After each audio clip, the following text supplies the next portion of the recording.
Hello everyone, I am Hani Kithani, co-founder and COO of 10,000 Startups India, which is a platform for startups from idea through IPO stage for fundraising, virtual incubation and acceleration.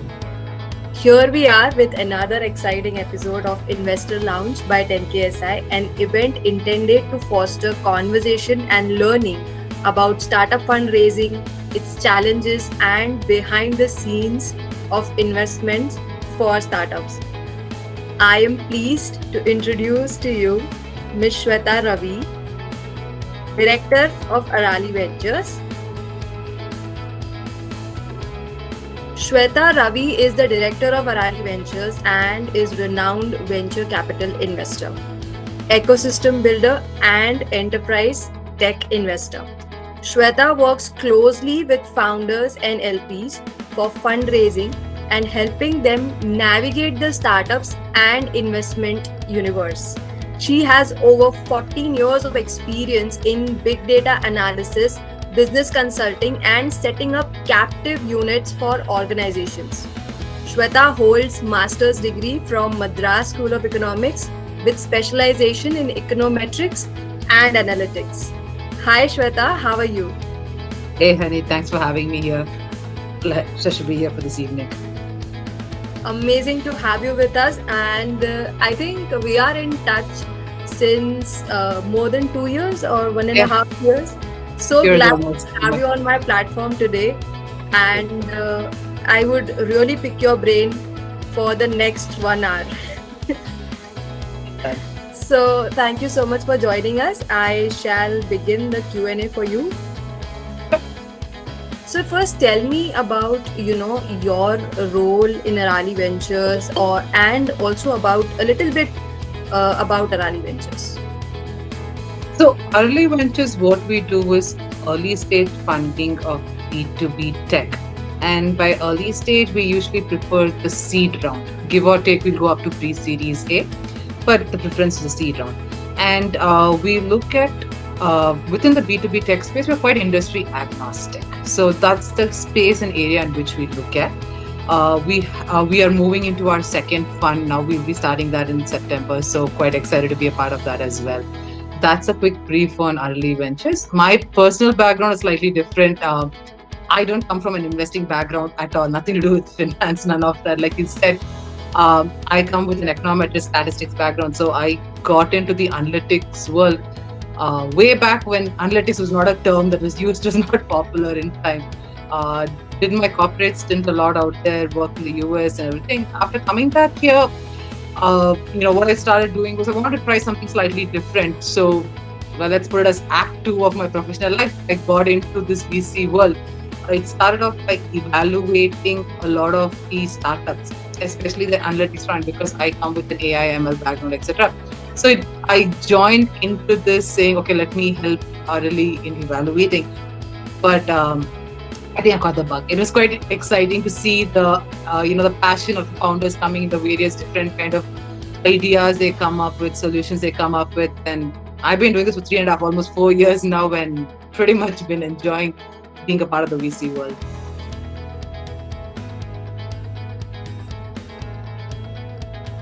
Also, so Shweta, also tell us a little bit about the portfolio companies in your venture right now.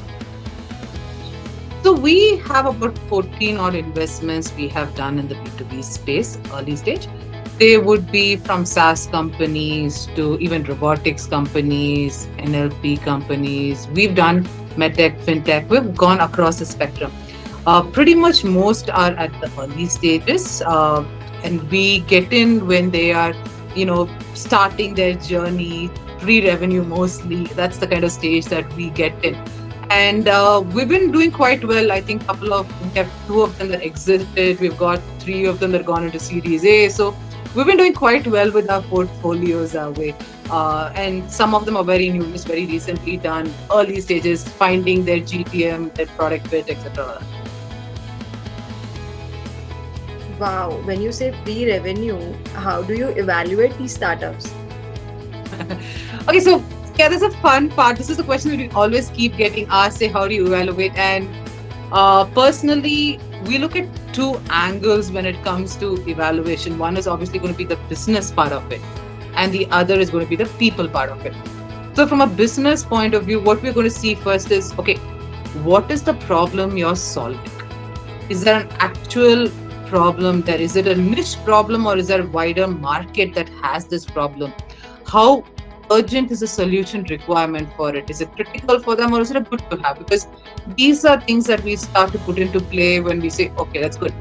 Also, like I said, we invest in B2B tech, but we're also quite conscious of the fact that we don't want to invest in tech for the heck of it. A lot of people come in with these great tech ideas, but they're still figuring out where does this tech go. So we prefer where your tech should have some value for a business.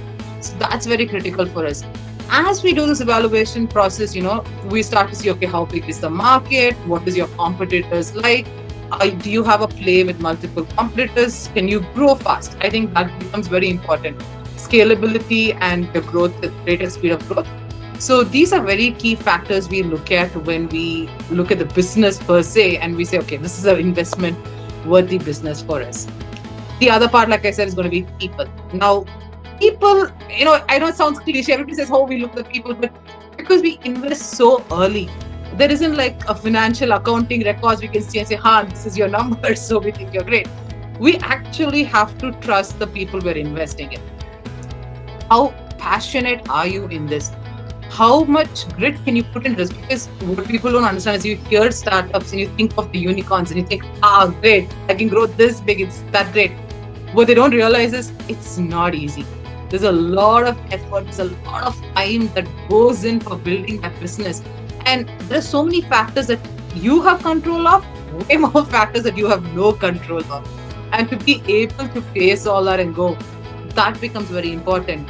And even the dynamics between your partners, I always believe that people are going to be balancing out each other. None of us are great at everything. You got to find your partners who's good with you. Partners can have arguments. We don't want it to be disruptive to the business. What we do want to do is it should bring out the best in the other person. So those become very valuable and important parts. So combination of these two is what we look at when we say, okay, this is something we're excited about. This is a business we want to get into. That is amazing. Thank you for sharing that. So, do you mind telling us, how do you differentiate Arali Ventures to other funds and other early stages ventures? So I'll tell you why I'm laughing, because a few days back I was making this joke with a friend saying VCs are becoming as many as startups today. You go down any road, I'm from Bangalore, so you go down like HSR, for example, every road has a VC, as many startups as we have. So it becomes very important for us to be able to stand out. First of all, when we started itself, the big differentiator we had was we are looking at B2B space specifically. A lot of the interest, the buzz ones, if not for the more recent unicorns, if you see a lot of them are very consumer centric. So we decided, no, we're going to go to the B2B segment. That's where we find a gap, we find a place for us. So we look at that. And then we also look at saying we're going to be tech focused, we're going to be concentrating on that. And seed. So we're going to get it only early. But honestly, like I said, if you look at it today, the number of people who are getting in early stages B2B, there are tons. So there are two other factors we look at to differentiate ourselves. One would be we believe in concentrated portfolios. We're very clear about that. We're not going to do the spray and pray method of saying, okay, we'll put into anything in that area and just hope that it succeeds. We like to put our time and effort in selecting our portfolio companies. We take maybe one a quarter, half a year. That's how we invest in, because we need our bandwidth to make sure we can help these companies as well. So that differentiates. The second thing that we also try to do is we're operator-led. So we don't just say, okay, we're putting in money and you bring me back my money. We're like, we put in money, we'll also put in our time, our effort. We'll help you with GTM, we'll help you with introductions. We'll do all those as layers on as well to make sure that your company succeeds and does well. So I think that's going to be the differentiator for us from all the other ones out there. So tell me, this is a good dream for me. So if I'm an investor, How do Right. I associate with Arali Ventures? Okay, awesome. So, two kind of investors. We're going to have like the LPs who are going to come put in money into our fund. This is going to be people, HNIs, institutes, whatever, the guys who have money, understand this space. Because especially now, if you see, India is a great market for startup investments. So that's an area where you have a lot of guys coming in, putting in, and working. Now, outside of that as well, the others would be mostly like your angel investors, for example. So they usually go in even earlier than us. So they truly know the people they put in out there. So with them, we do a lot of co-investments, and I think they're also great folks for us to bring in these really early good businesses. So that's another place where we work with these angel investors are able to get in and work. So one is putting into us, and one is working with them alongside co-investing into the companies. Wow, I didn't know you also co-invest in the companies. That's great. Absolutely. So this is a very typical question. I'm sure you must have received it. So please tell us more about the importance of startup documentation, like business plans, pitch decks, and any other strategic documents that a startup should have before reaching out to Okay. investors. Okay. So there are when you say documents, since you use word like pitch deck, etc. I think I can break it down into two. I seem to be putting everything into two buckets, but let's go with the documents, which I say is like documents that we project to the world outside. That would be your pitch decks, your whether it is to the VC guys, can be to incubators, accelerators, can be to potential clients, even media. These are all the ones that look and understand your business. So that's one group. Now the other group I'm going to think of is like, where I'm talking about the documents being the actual financial documents. Now these are matter of fact documents. They state what it is. The rest is, the other documents is the glorified version of our business. Well, this is what it is. So if you look at like the pitch decks and those, whatever investor friendly, client friendly, media friendly documents, these are very important because they project and they present what you are. They tell the world what you do, how good you are, and why people should talk about you, create the buzz about you. That's where this becomes very important. I always say when you send a pitch deck to people, make sure it's easy to understand, make sure it makes them interested in what you're saying, because that's what's going to make them open up and actually repeat through it. If all of us have time limitations, so it's important to do that.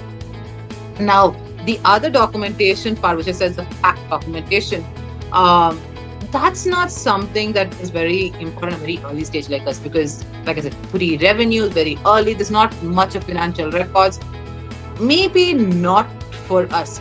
But having said that, if you're going Series A, Series B, etc., that becomes very critical. I mean, SIBI is coming on down on all of us right now to say, how is your compliance, how are things going?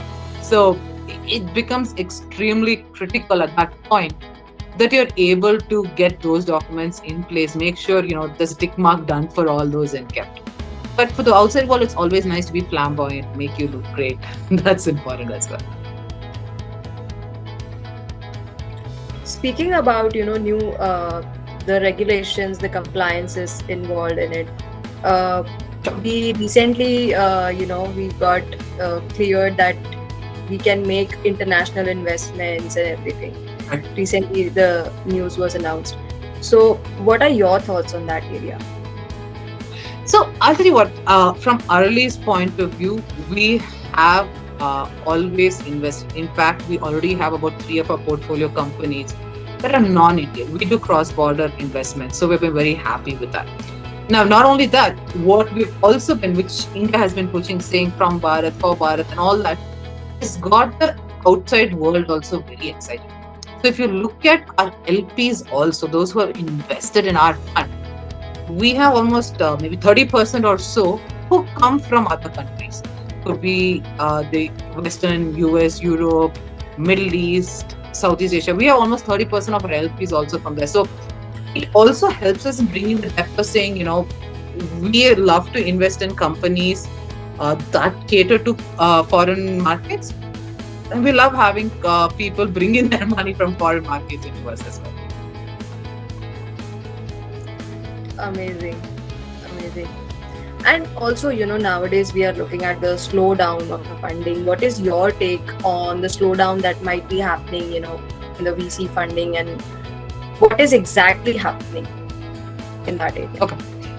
So this scary winter thing is not as scary as it is. I'll be honest. What it is doing is it's making people more aware of the investment they do. So remember, like I said, there are funds that believe in the spray and pray method where you just invest in everything and hope it goes. There are absolute investments done where it's a whole amount of cash burn that happens for customer acquisition. So when you start looking at the balance sheets, the numbers aren't too attractive. What is happening now is there is absolutely a lot of investment still happening in the early stages. It has slowed down, but not to the extent to which you see at the growth stages. There is still a lot of people, a lot of money that's getting put into the early stages. So I don't think that should be a worry at all.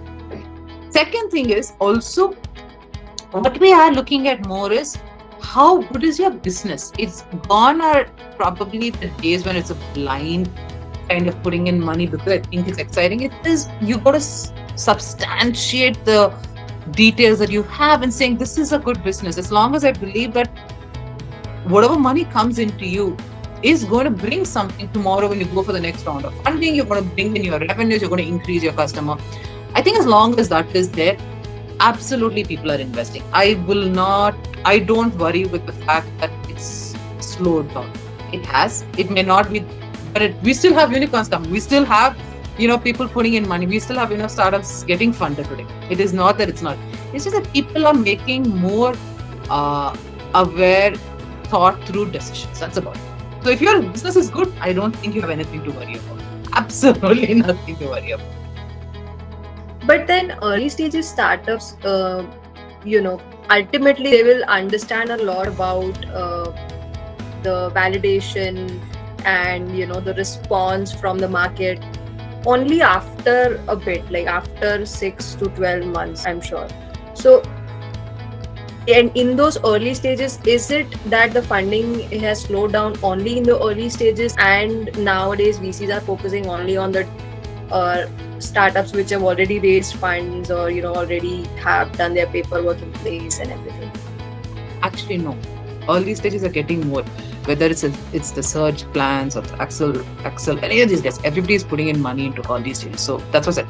Early stage guys don't have to worry. I think there is money coming in as long as because it's still early. Like I said, your balance sheets and your things like that is fine as long as you're able to prove that you're going to be able to grow. See, businesses are still happening. You still have consumers there. None of that has changed. The end user of your products have not changed. They're still there. They're still ready to put in the time, effort, money, depending on what your business is. They're ready to do that. So as long as you're not saying, I want to raise money for the heck of raising money. I just looking at, okay, next raise. Don't look at raise. Look at somebody who comes back and says, I know how to run a business. I know what it is that I'm going to solve. I know how to get it done. I will get it done. And now those guys are still getting money. So there is absolutely, it is slowing down, but it is not a shutdown or a real freeze in India, especially that is happening. We're still there. We're still getting enough capital. You can see funds raising their second round, third round, fourth round, which means they're going to put in money somewhere. So money is there. Not to worry on that. So what about Arali Ventures or you at a personal level? Which sectors are you preferring right now or as a fund? Okay. So within, like I said, B2B space, there are some areas that's quite interesting. Obviously, always we have fintech that's good for us. Having said that, since we look at the B2B space, we're looking at slightly more niche areas in it and making sure that it's not just a crazy cash burn kind of a business. We've actually invested in robotics, so deep tech, and those are things that we've always liked, had a interest, and we go. Core of our investments have been the SaaS ones. We'll continue to look at that. I think where we do find a sliver is vertical SaaS. The horizontal is there. There's enough that's invested there. I think now we're finding these sweet little slivers that come as vertical SaaS solutions. So that's something that's exciting us. We're definitely looking into it. Outside of that, I think we're looking at e-commerce enablers. We are looking at social commerce. These are all now, the newer age ones that's coming into play. So we're very actively looking out into these areas, trying to find the smart fix in this, because these are up and coming. Not the next 5 years, we're sure these will be core businesses using influencers. Things like this will become a part of your standard business model. So those are places we're definitely looking at to say, okay, we want to find the right kind of guy in that and then invest in them. Amazing. I would really like to understand, in depth about how do you go about onboarding a startup with Arali Ventures. So you may receive the pitch deck. Now you have the pitch deck, you like the pitch deck, and now afterwards, what happens in behind the scenes? So we will talk to them once we get the pitch deck. Obviously, it has to be in our area, and this is something I like telling folks. When you're approaching any fund, make sure that fund invests in the kind of company that you are sending out. I think that becomes the first point.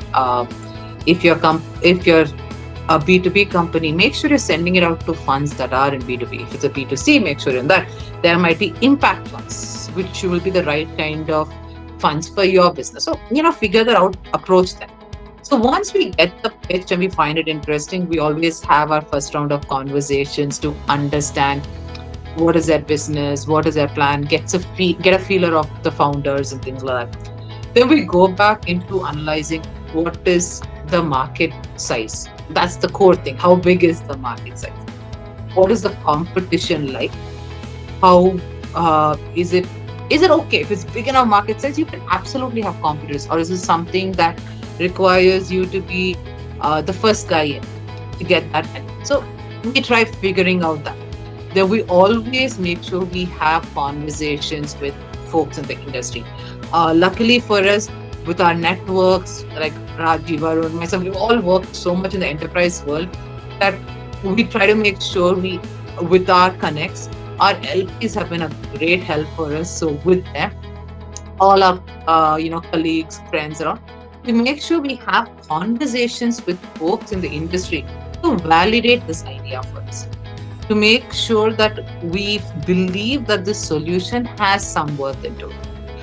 After that, we get into the discussions, which becomes more of so this will usually be happening in parallel as we have one or two more rounds as well, to make sure each one of us is comfortable and we believe in it. So once we've come to a point where, yes, we believe in it, we also have, the negotiation talks to see, okay, how much we want to put in, what do we think to be the valuation? Because again, early stages, there's a lot of calculations that happens behind the screen, which is not apples or 1 + 1 = 2 story. It doesn't work out that way. So we figure all that out and we do it. And then finally, we also have what's called an IC meeting, where we have an external person who's a part of the fund. So he has to also give us a go ahead. So it's not just us and our partners kind of signing off. We have an external person also telling us, okay, yeah, this is a good investment. It's not blindly driven by you guys, go ahead, invest. So this is the whole process that typically happens in the back for us to make a decision and saying, from the first conversation till signing off, then we send out the term sheets, we go ahead. It's always a back and forth on that, and then we go ahead and sign it. Would you like to share any case study or a case of any of the startups, that has gone through the process and you have seen the success, or, you may have reinvested in that for their growth? If you want to share any interesting case with us. So, couple of our startups, we have Finbox, we have Biz. These have been some of our great success stories where we got in early. In fact, we were into a round which is slightly bigger than where we usually get in. We got into that. We had Finbox, which we got in very early. they went through the grind. It took them they where they were when they were trying to race, and then they went through the grind again.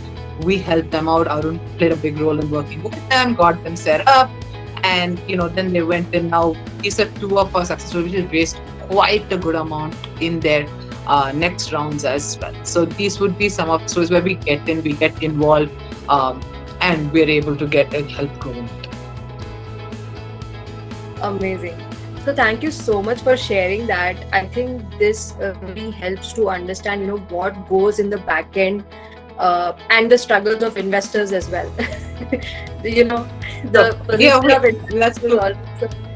Yeah, it's so glamorous as a position where you get to meet a lot of innovators, a lot of hustlers out there. Correct.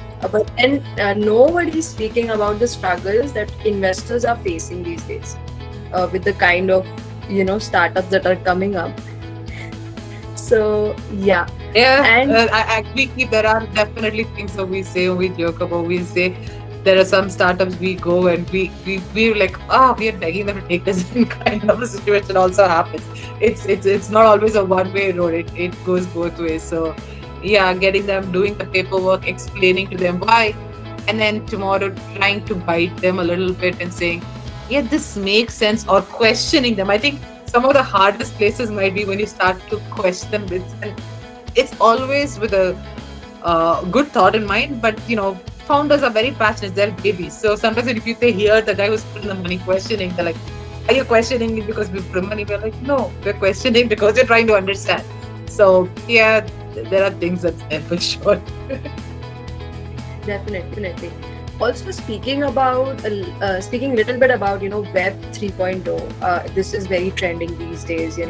I really want to understand what are your thoughts, and where do you see this business or this sector in the coming future.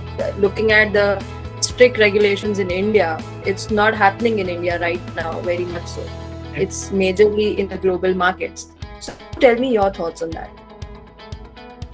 So yeah, so when you had initially asked areas you're looking at, and the reason why I had kept Web3 out was because we are looking at it seriously. But it's also something we are looking at, keeping in mind.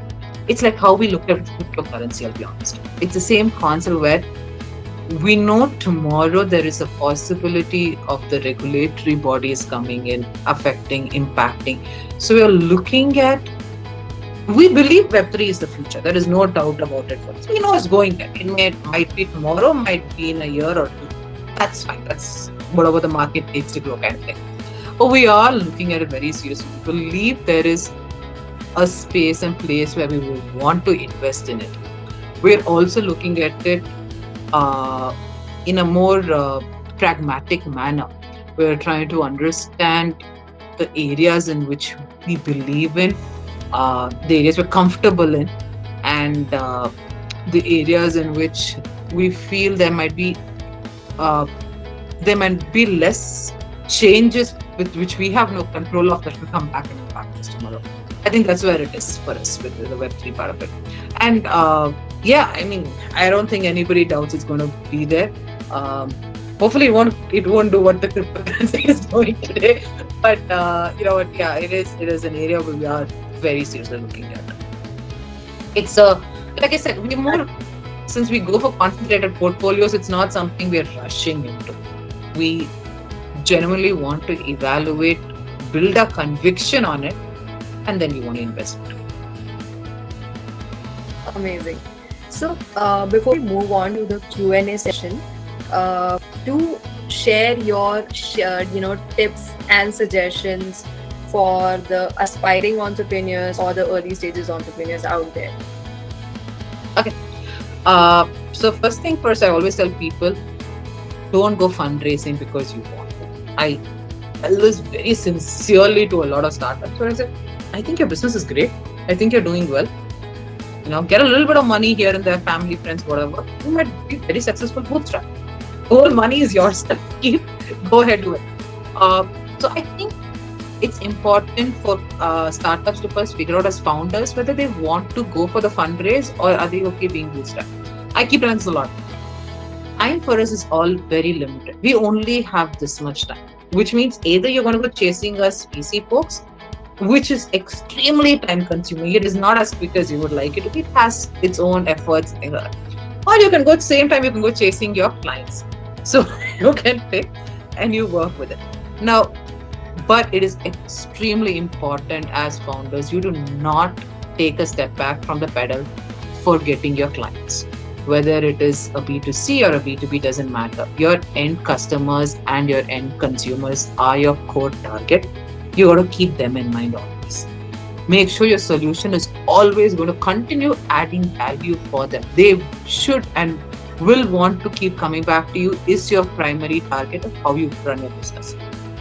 Then once you've decided you're going to go for into the VC, guys, figure out the right VCs. Make sure you put an effort to know which VC you want to approach only them. Make sure there are two ways. One, you can do the cold calling way of reaching out. Best is to see if you find any connect. Always better when somebody says, "Oh, I know this guy, I know this girl. Can you talk to them?" We will invariably say, "Yeah, okay, let me talk." So make sure you're getting those connects. You're doing.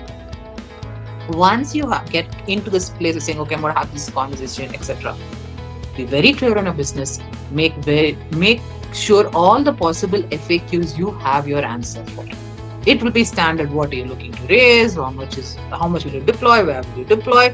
How big will your company grow? How fast will you grow? All those standard FAQ questions. Make sure you have an answer for that before you even send out the email or the invite or whatever it is. Make sure you have all that in mind. Go talk to them. Put out your passion out there. I keep saying it becomes like a binary conversation when you have with VCs. Every time it's a yes or a no. A vast majority will be yes or no. So make sure you're trying to get that yes. Make sure you're bringing out everything your best when you're having those conversations with the VC. You don't have to know everything. Even though I said yes, make sure you have the FAQs. You don't have to know everything. But you should be able to put it out there. You're ready to find the answers for whatever it is. And you're able to bring it out there. I think these are the core preparatory things that have to be done before you even have your conversation. After that, there is a lot that will follow through. But this is your first step before you even get to a VC conversation. And the other thing I want to say is, man, do not get disheartened.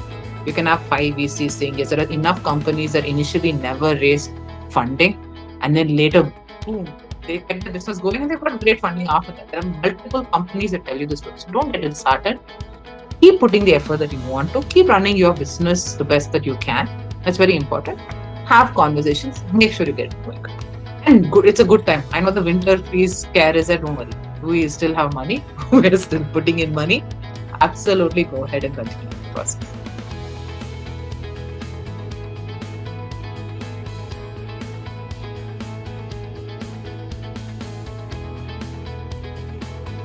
You're on mute, honey. Or I'm not sure if you're frozen. Can you hear me now? Yeah, I can. Yes. Just changed my network. It was a little slow here. Thank you so much for sharing those suggestions. I'm sure this will be very beneficial to the audience today and to the huge public that will be sharing it on the social media channels. So thank you so much for sharing that. And I would really like to go to the Q&A session. That's the most interesting part, where you directly speak to the entrepreneurs one-on-one. So mostly they'll be asking if you'll be funding them. But then I will. I'm sure Honey will give you guys my email ID. So yeah, absolutely. If you're in the B2B early stages, please feel free to drop me a note, send me a pitch deck, and absolutely we'll have a conversation. Yes. Great. So audience, you can raise your hand one by one, and if you have any questions, we'll ask Shweta. Kiran. Hi Kiran. Please unmute yourself and ask your question.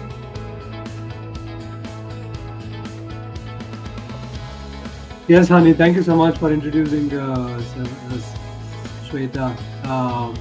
Nice, it was a nice session. And also it started raining in Bangalore already. I'm sitting at home, so I'm safe. I'm not in those areas. How about you? Yeah, good.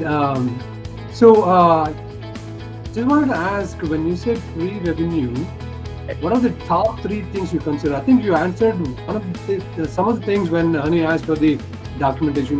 You mentioned few things. And what are the top three things that you consider with the pre-revenue startups? In a pre-revenue, it's more from the outside. It's not, I keep saying it's only so much that as a founder you might be able to provide as documents or anything that as numbers. So what we really do is, like I said, we go back to understanding the problem statement you're solving. That becomes the core thing we look at. We want to understand, saying, okay, you're really early. What is it that you're solving? Now, how important is this problem for the others? That becomes the core thing we look at. Because then the next thing I look at is, okay, fine, this is your solution. How big is your market size? How adoptive are your clients going to be? Because sometimes solutions, the clients might think, it's good to have, but I don't think I need it today. Which makes, and in B2B, the life cycle of your sales, the sales cycle is huge. So all those are factors we look in. And one of the core things is we try to validate your solution itself by talking to the market. So it's not necessarily documents. It's for me to understand, what is it that you're bringing? What is it that your solution is? How can I visualize how quickly the industry will adopt it? Will it take it in like this? Or is it something that, does it take a while for the pivot to reach? In B2B, we always know there's a point before the inflection happens. How long will that take? Those are the kind of things we try to validate. Does that answer your question? Yes, definitely. And also, I see a kind of a pattern in your portfolio. A lot of boxes are there. I know, I keep saying that we apparently think out of the box, but the investments we make are into boxes. So yeah, we do have a few of the boxes. And it's not just, I don't know if it's us, but we do, somehow we get to see a lot of the portfolio companies that come with that name. So yeah, even recently I spoke to one more company that had a box in it. So yeah, I don't ask me why they need that. There's something happening with maybe the trend. Could be. Thank you so much. Thanks, Kiran. Thank you, Kiran, for asking the question, and thank you, Svetha. Amazing insights. So we have our next member, Babu Rao, Mr. Babu Rao Mirje. Could you unmute yourself and ask your question? Mute, sir. Yes, we cannot hear you. You're a mute, sir. We cannot hear you. हमें आपकी आवाज नहीं आ रही है.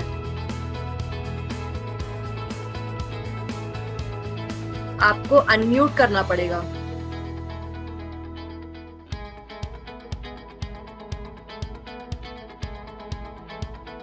Oh, he accidentally dropped. Yeah. No worries. So, do we have any other questions? हाँ madam, अभी आ रही है आवाज? Yes.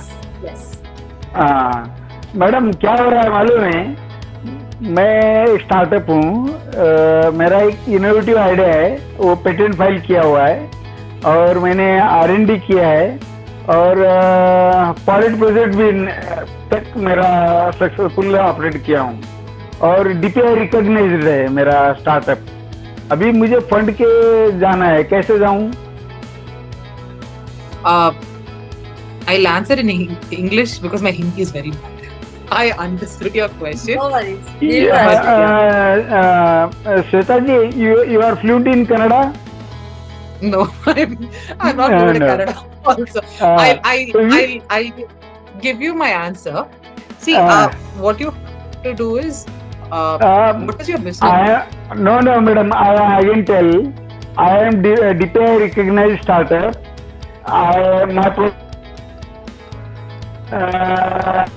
also run a project successfully. Now my product is ready to market fit. Now I need a fund. How can I raise it?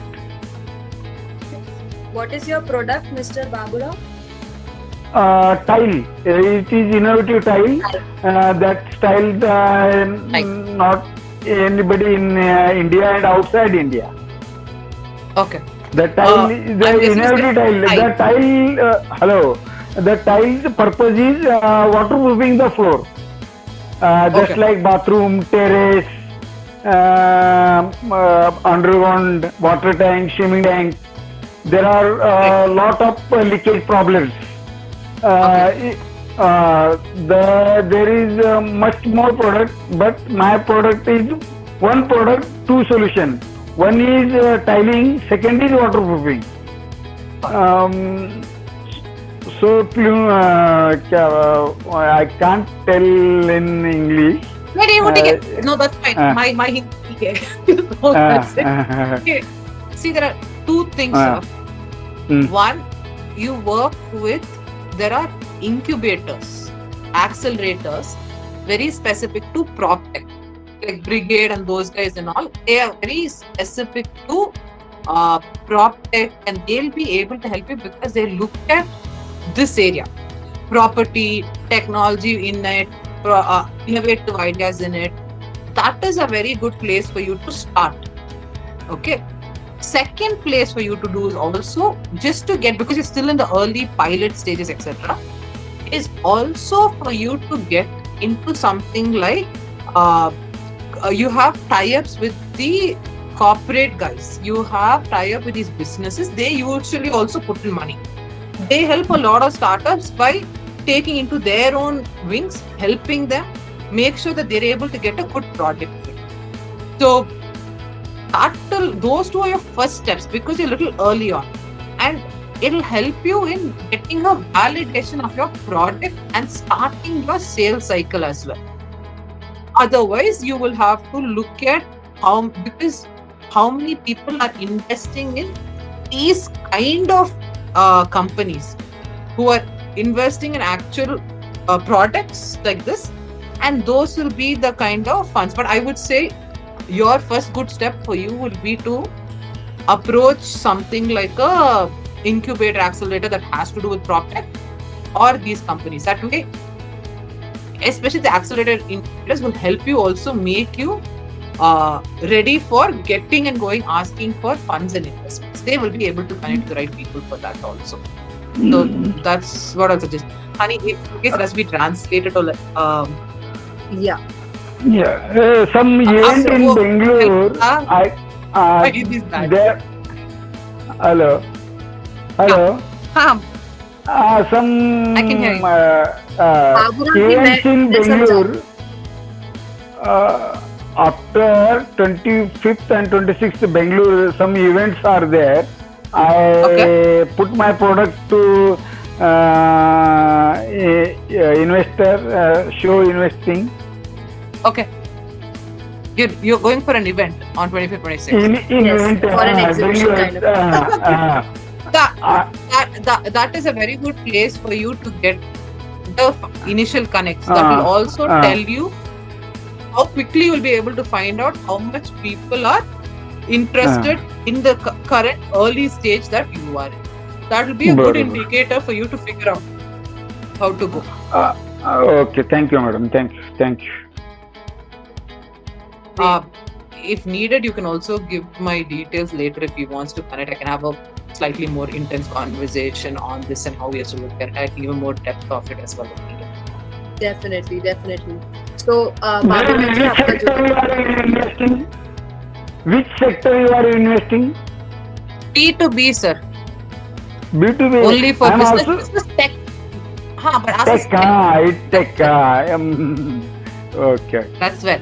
That's why I'm saying these are thanks. places for you to get in, which helps because there are specifically manufacturing tech funds. There are specific incubators for manufacturing, for prop tech and all that. So these are good places for you. If you want, you can reach out to me later.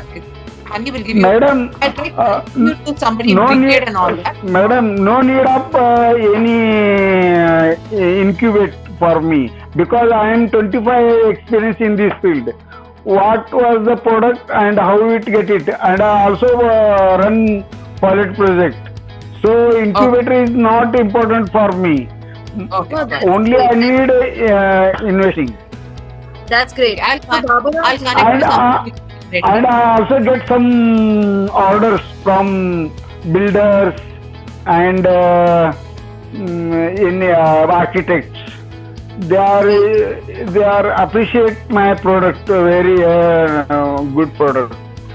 This kind is very useful product, but nobody invest in my. Sorry ठीक है।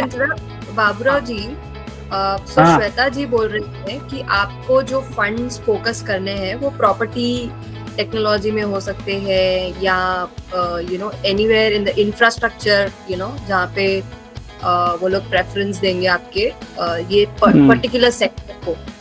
And apart from that, आपका जो documentation है या कुछ pitch deck है तो वो आप भेज दे, and then we can again connect to Shweta for more detailed conversation, ज्यादा डिस्कशन करने के लिए we will connect again. Okay, thank you. ठीक है, thank you so much for your Thank you. Question. Thank you, sir. Thank you, madam. So audience, we do have 5 more minutes. If anyone has any other question, please feel free to ask.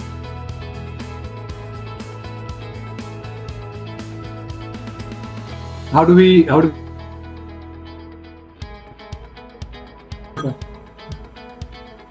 Kiran, I think we lost you there. Could you repeat?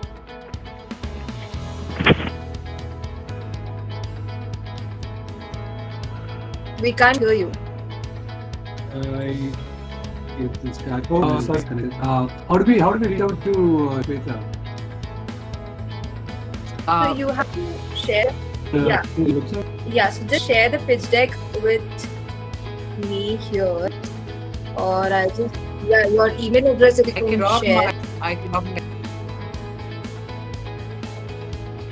my email ID. But That'll help. yeah, I drop my email ID.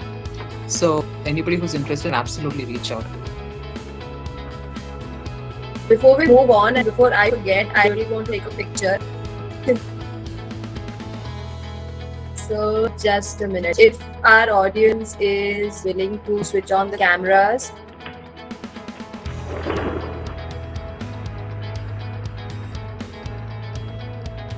I'll just take everyone on the screen.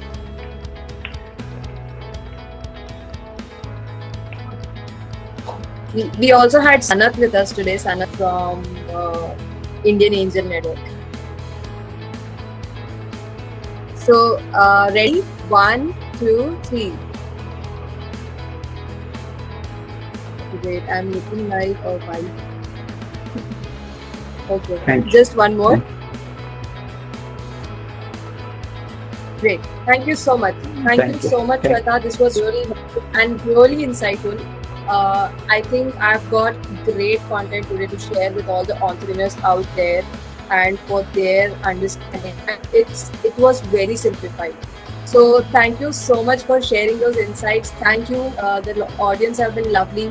So thank you so much for joining in, and I'll see you again. Guys, have a good weekend. Thank you. Kiran, you have something to say? Yes.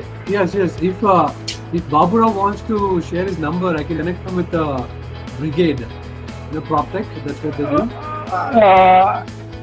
Sir, how can I send it? I don't know. Number coding number बोलता हूँ, number लिख लीजिए 922 442 9911. ನಿಮ್ಗೆ ಕಾಲ್ ಮಾಡ್ತೀನಿ. हाँ, मेरा product patent filed है, वो भी एग्जामिनेशन हो गया है, यानी कि अभी 2-3 महीने में ग्रांट भी आ जाएगा। और प्रोडक्ट इतना इनोवेटिव है कि वाटर प्रूफिंग के लिए लगने वाला है। वो अभी तक जो जितने भी लोग कर रहे हैं वो कोटिंग कर रहे हैं, कोई ये कर रहा है, बहुत लंबा प्रोसीजर है और शॉर्ट टर्म वाटर प्रूफिंग है। मेरा लॉन्ग टर्म वाटर प्रूफिंग है और इनोवेटिव है, कलरफुल है, लाइट वेट है, हीट रिफ्लेक्ट है, बहुत सारा उसमें मैंने एक टाइल में सब कुछ डाल दिया हूँ। जो कुछ इनोवेटिव करना है वो एक टाइल में ही बना दिया हूँ। मैं आपको कॉल करूंगा अभी थोड़ी देर। Okay, thank you sir. Okay, मैं बेंगलुरु से हूँ। Thank you so much. Take care. Thank you sir, Honey, thank you Honey madam. Thank you. Okay. Bye. Thank you.